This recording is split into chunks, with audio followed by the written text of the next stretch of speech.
You ever been dared by a rich guy in front of a yacht full of his drunk friends? To fix something he swears you can't, and if you do, he'll give you the damn boat. Yeah. That happened. I was just doing my job, wiping down holes like I do every day at Harborview Marina. Quiet walk, nothing fancy, just me, the sun, the water, and a bunch of people who don't even see you when you walk by. Then comes Preston Locke, Mr. Millionaire in white linen, standing on the deck of his yacht like he owns the entire coast, waving a glass of champagne and talking loud enough for the entire bay to hear. "Hey, dockhand," he says, slurring just a little. "Wanna take a shot at fixing what my engineers couldn't? Stop the leak, and I'll give you the yacht." His guest laughed. Phones came out. The kind of moment people post online with a stupid caption like, "From janitor to captain." I just looked up, wiped my hands, and said, "Alright." Now, what Preston didn't know and what none of them cared to ask is that I used to serve 8 years in the Navy, Engineering Division. I've patched holes in bulkheads while waves slammed through the engine room and the captain was yelling down the comms that we had for minutes to keep her from going dark. So fixing a slow leak on a billionaire's floating party palace. Please. I stepped aboard. Didn't say a word. Just went below deck and got to work. 15 minutes later, I'd found its hairline crack in the auxiliary coolant line, hidden behind a panel no one thought to check. Applied some epoxy, realigned the system, cleared the water. Pump shut off. Just like that, silent. I came back up. Preston's laughing slowed. His face twitched when he saw the indicator light was green. Someone gasped. Someone else said, "No way." I didn't gloat. Just looked him dead in the eye. He started backpedaling, of course. "I didn't mean it literally," he chuckled.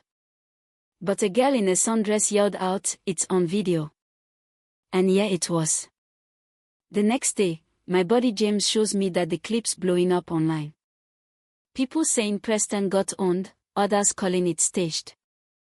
But Lina, she works in the Marina office, smart as hell, night school law student, pulls me aside and says, "You know that might be a binding verbal contract, right?"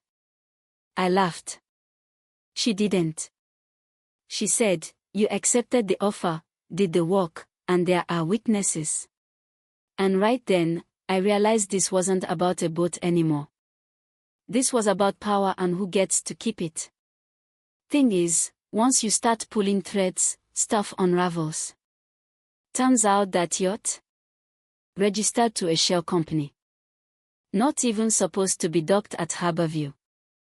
Then a detective named Ree shows up, starts asking me what I saw in the engine room. She wasn't there for a leak, she was tracking something else entirely. That's when it got weird.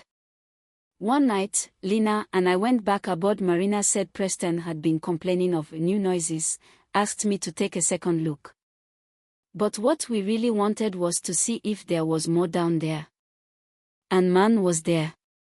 We found a hidden compartment. Locked case. Inside. Foreign cash, fake IDs, encrypted drives, documents with coded cargo manifest. The whole thing screamed, "Don't touch this if you value your peace." We documented everything, gave it straight to Detective Ree. Next thing I know, I'm getting warned.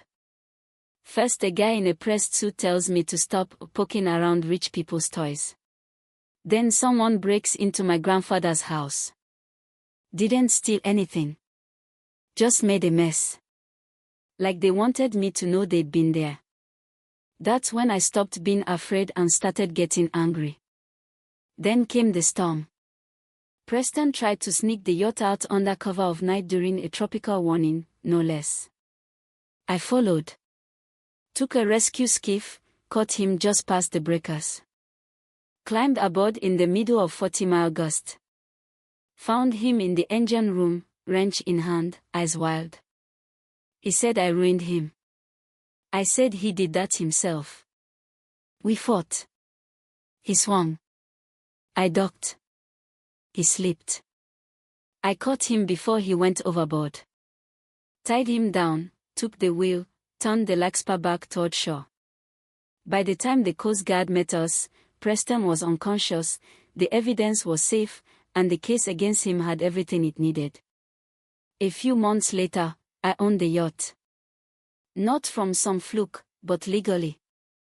With Lena, we rebuilt it, gave jobs to folks nobody would hire, people trying to turn their lives around. We turned it into a charter business. The Larkspur became the Phoenix. Now we sail that boat out every weekend, full of kids who've never touched open water, families making memories, people who look at me and see more than a dockhand. They see a captain. And I see a crew that got a second chance just like I did. But sometimes, when the light hits the hull just right, I remember that day, that man who stood on his deck and laughed like nothing I did could matter. And I think, if he'd just shut up and called a plumber, he might still be free. Funny how one leak, one little crack can sink an entire empire. So, what do you think? Was I right to take the deal seriously? Does justice look like a courtroom or a man refusing to stay invisible?